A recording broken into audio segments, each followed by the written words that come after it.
All right. Hey, good morning to you. It's Wednesday, February the 22nd. And Tammy's birthday's today. So we've been celebrating her all week. And I'm looking forward to getting off today and picking her up, going and getting her gift and eating some dinner with her and hopefully Jackie Lee. And just going to enjoy the evening. And looking forward to that. And so hope everything's good in your world. Hope you're doing well. Hope you're healthy. Man, we have a lot of friends that are just going through some struggles right now, and so our hearts are heavy for some of them. Some who, end of life kind of things is coming up. Others who just got some health news that's not necessarily what you want to hear, and so we've just been praying for that. And so, Lord bless you today. It's a good day. Sometimes we look Sunday at Psalm 103, where David commands his soul to do something. He says, "Bless the Lord, O my soul."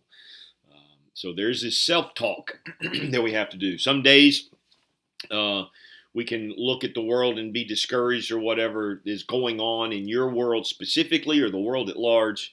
And it's very important that we make a decision and tell our soul that today, soul, we will bless the Lord. And we will speak of his mighty deeds and we will declare his greatness. And these are the things that should be a part of all of us who are followers of Christ. And so that's my little side rant today. Let's just jump into some truth. We're in John. We flipped the page to chapter 15.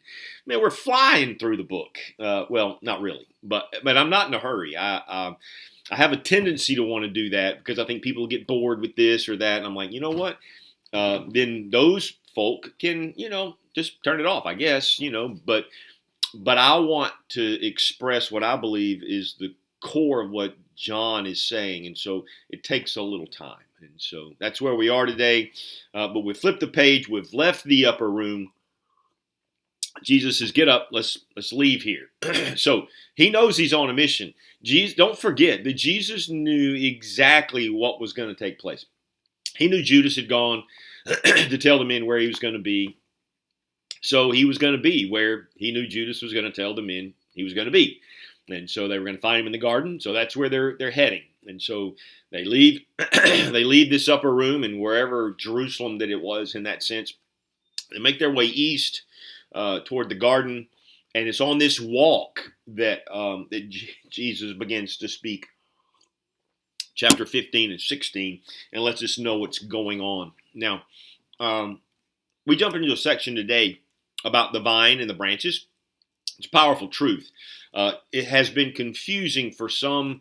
I know over the course of my ministry, and I remember, just all of my early studies and all of that people would use this to create all sorts of drama in life and fear that you could lose your salvation and all of these things. And there would be arguments going back and forth. I just remember that as a young pastor, and I remember that even now people will tend to use these passages to show those type of things. And I think you should be very careful who you listen to when it comes to theology and teaching. Not everyone who places themselves in a position of teaching ought to be there. James says, let not many of you become teachers, for by it you incur a stricter judgment. There's this, you put yourself in that seat. That's why Jesus chastised the Pharisees. You put yourself in the seat of Moses, yet you're making these people twice the son of hell. And so there's this warning there. And so when we study the scriptures, we don't just study it in a vacuum. You can't just pull a verse out without looking at it within some very specific parameters that are just obvious once you know it. You have to know the historical context of where these things come from. Right? That's important to know the history. You have to understand grammar and some of the tenses and different things that you'll see. It's like when it says no one who's born of God sins. John will say that. That's a perfect tense there. It means that it is the practice. It has become a habit. So without that, you think, well, man, I sin, so therefore I'm not of God. And it's those who are born of God do not practice sin. In other words, it's not a part of their lifestyle. Simple little things like that is important because it will shift how you perceive things. And so history is important. Grammar is important. Literal is important. We take the word literal when it means it in its literal sense. Now, we understand metaphor and analogy within the context of Scripture, where it may say something like Jesus is the door. I am the door. Well, we know he's not a physical door, so we don't take that literally. This is silly arguments that people want to get into. But we do believe the literal aspect of the Scriptures. And so we hold on to those truths. And so this is how it's meant to understand. And then context helps us understand. What is the context of what is being taught? So we try to hear what's going on and put ourselves, the goal of this is to not try to see ourselves in this story, but understand those who were in this story, what they heard, and then we try to take away from that what can apply to us. Does that make sense? I know that's kind of a skinny version on Bible study methods, but it's just important that we see that, because we come to this passage, and let's just look at this. He says, I am the true vine, and my Father is the vine dresser. Now, the fact that it says true vine means that there are some vines that have appeared false, right? I mean, if there's a true vine, that means there's then a false vine. And so it's important that we just kind of put that in our context, right? I am the true vine, and my Father is the vine dresser. He's the one who tends the vine. He's the one who cares for it, who does all of those things for it. Every branch in me that does not bear fruit, he takes away. And every branch that bears fruit, he prunes so that it may bear more fruit. You are already clean because of the word which I have spoken to you. Remain in me, and I will remain in you. Just as the branches cannot bear fruit of itself, but must remain in the vine, so neither can you unless you remain in me. I am the vine, you are the branches. The one who remains in me and I in him bears much fruit, for apart from me you can do nothing. If anyone does not remain in me, he is thrown away like a branch and dries up, and they gather them and throw them in the fire, and they are burned. Now, that may be as far as we get today. So what I want to do is help us understand some of the characters in this. This is a story. Maybe not, it's not a parable, it's more of just a metaphor. And so it's important that we understand kind of the context of what's going on. And so let me just kind of set it up, and then we'll look at it. How about that? All right. So we start in the story, there are four roles, right? There's the vine. There's the vine dresser. We know who those are. The vine is Jesus. The vine dresser is his Father. There are the barren branches, and there are the fruitful branches. Now, we could personalize that and say the barren branches is Judas, right? And the fruitful branches will be these disciples. It is also true that barren branch is anyone who is not bearing fruit, who is not believing so as to obey. And I'm going to show you that as we go through here. So it is important to understand that God has another vine, right? And maybe you didn't know that. Let me read to you out of the book of Isaiah, and you'll see in Psalms, and I think we'll see it unfold.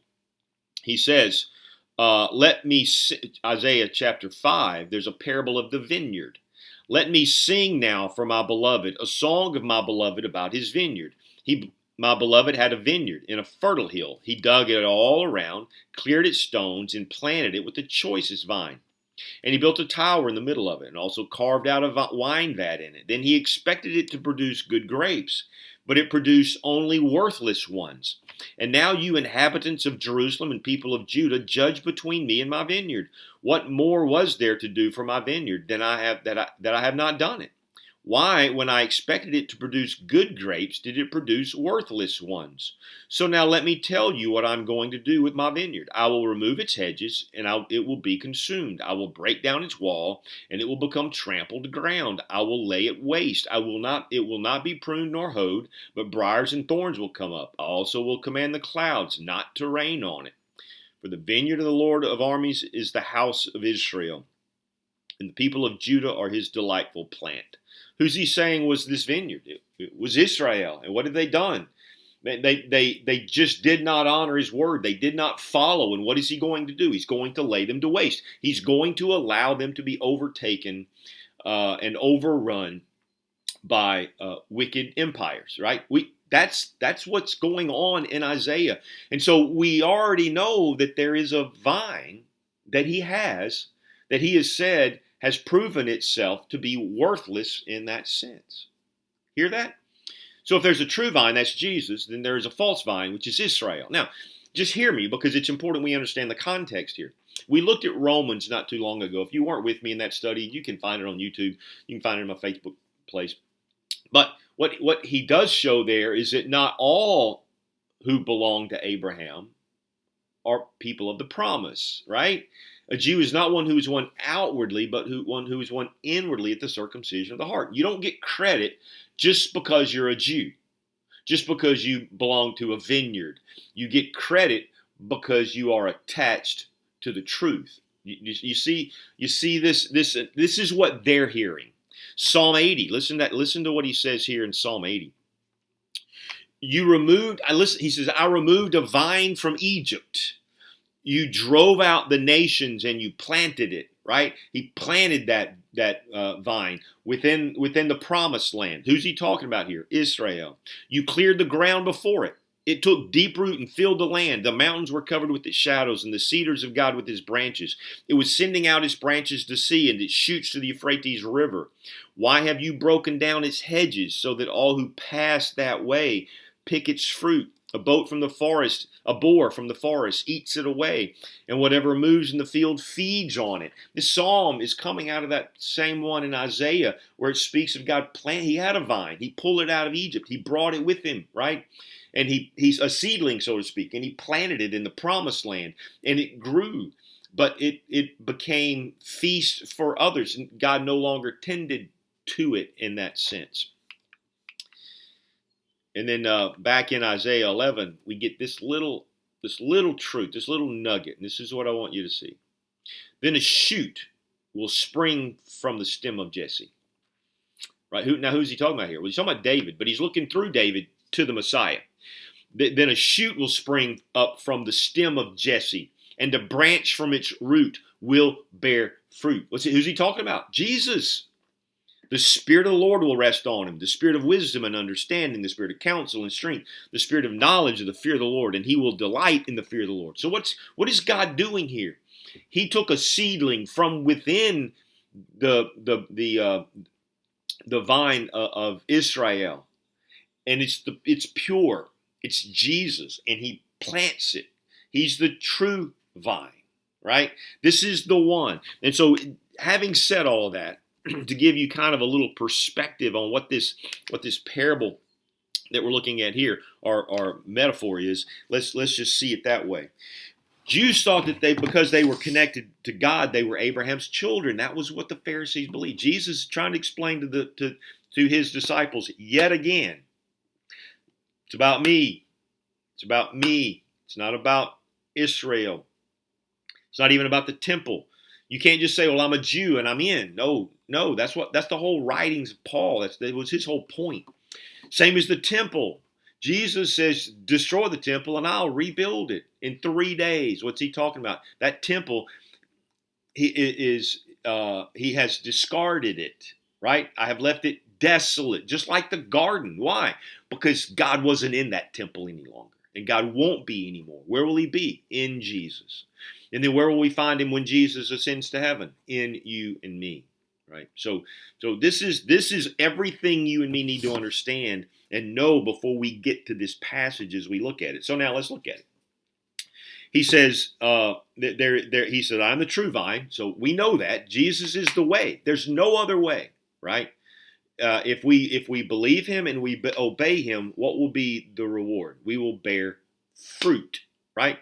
That happens not because we're in some religion, not because we're a Jew, not because we're an American, not because we're go to church and attached to a church. No, it's about being attached to Jesus. There are thousands of people sitting in attached to churches, but not to the Christ of that church. And so it's important that we see that. And so he says, I'm the true vine.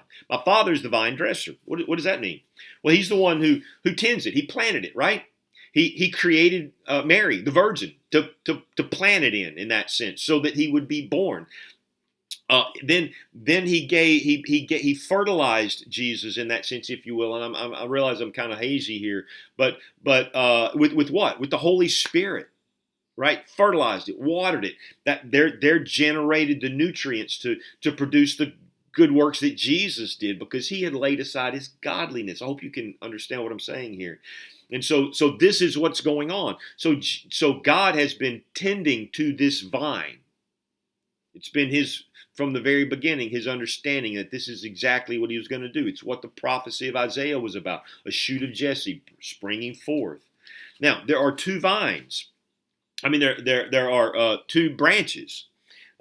Both believe they're attached. The Pharisees believe they're attached to this vineyard too. Judas pretended to be attached to the vineyard.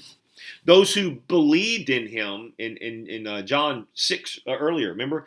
And many believed in his name, but he on his part did not entrust himself to them. Why? Because he knew the hearts of all men. He knew they only followed him because their bellies were full. When he said, unless you eat my flesh and drink my blood, you have no part with me, what happened to them? They all scurried off, right? What did they prove to be? Useless branches.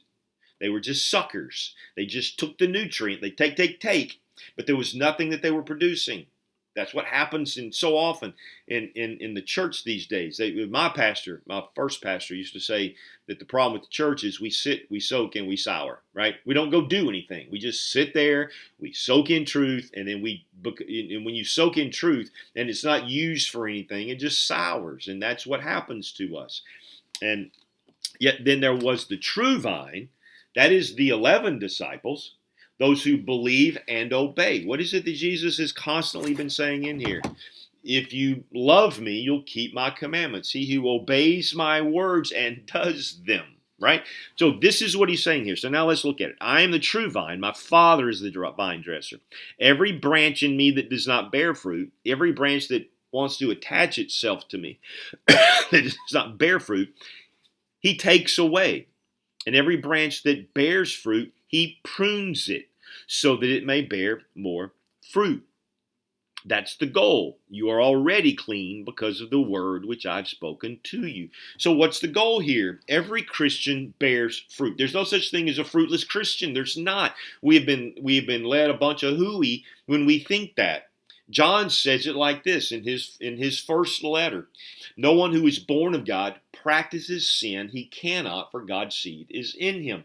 What does that mean? God is pruning all of that sin off of us. We will no longer practice it as a lifestyle. Does it mean we won't sin? No, we will sin. We just won't make it the habit of our life. We will be repenters of that. John says this, everyone who has this hope purifies himself just as he is pure. What's that? That's that pruning process of purification. What is when we have the Spirit of Christ in us? What is the result of that? Fruit. Everything is about fruit. James, faith without works is dead. What's he saying? It's a dead branch. If there's no work, if there's no fruit, you don't belong. This isn't someone losing their salvation. Oh, we didn't do enough and now God's just going to abandon us. No, you never were producing anything anyway. Matthew, Jesus says this, you will know them by what? By their fruit. Not what their lips say. These people honor me with their lips, but their hearts are far from me, Jesus says, right? So this is what's going on here. He says, now, you're clean. Who's he talking to? The 11. You're clean. Kathair, right? It means to clean, to pinch, to remove. It literally is the word for clean, but when put in the context of vine dressing, it means you pinch it. You ever had your tree where you pinch those little suckers, right? And you pop them off, and then you have these other branches, and they're just wasting energy. You can see them on the branches. There's the branches of these little things that just pop straight up. You cut those off because they're just wasting nutrients. And so this is what Jesus does to us, right? Or God rather. This is what he does to us. How does he do that? Well, loss and separation, right? James 1, consider all joy, my brother, when you encounter various trials. Know the testing of your faith produces endurance. What's the goal of that? It will produce fruit, right? So sometimes trials is what God does to do that. Paul said it was this thorn in the flesh that brought real fruit in his life, right? It was this hardship.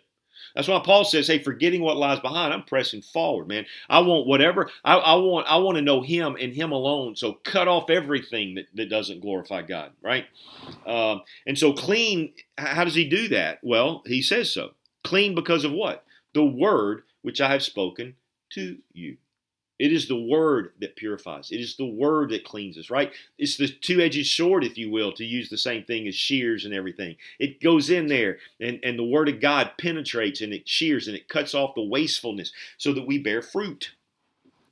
And so I've run out of time, but that's the message of what this is so far. We're going to come back to it tomorrow. And so I can't wait to share some more with you then. But man, Lord bless you. Have a good day. And Lord willing, I'll see you in the morning.